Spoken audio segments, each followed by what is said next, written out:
جو کچھ لمبی مسافت تھی، حارث الافی نصف شب سے کچھ پہلے 2 آدمیوں کے ساتھ چل پڑا۔ الافی اور اس کے ساتھیوں کو دور سے فجر کی اذان کی آواز سنائی دی۔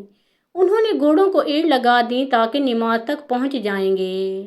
یہ اذان ارمن بیلا کی آواز تھی۔ یہ تینوں قلعوں کے دروازے پر پہنچے تو دروازہ بند تھا۔ ان کے لیے دروازہ اتنی جلدی نہیں کھل سکتا تھا، لیکن محمد بن قاسم نے حکم دے رکھا تھا کہ سردار حارث الافی جب بھی آئیں تو اس کے لیے دروازہ کھول دیا جائے۔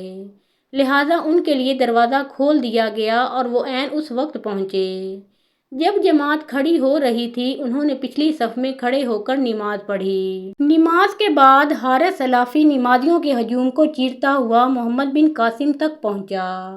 محمد بن قاسم اسے اتنی سویرے دیکھ کر حیران ہوا۔ آپ پر اللہ کی رحمت ہو، محمد بن قاسم نے کہا۔ آپ کوئی بہت بڑی خبر لائے ہیں؟ ہاں، قاسم کے بیٹے حارث الافی نے کہا۔ خبر بہت بڑی ہے اور بہت بری بھی۔ محترم ناظرین، اس کے بعد کے حالات و واقعات ہم اپنی اگلی ویڈیو میں پیش کریں گے۔ آپ سب سے گزارش ہے کہ پیارے آقا محمد مصطفیٰ صلی اللہ علیہ وآلہ وسلم کا پیارا نام ایک بار کامنٹ سیکشن میں ضرور لکھیے۔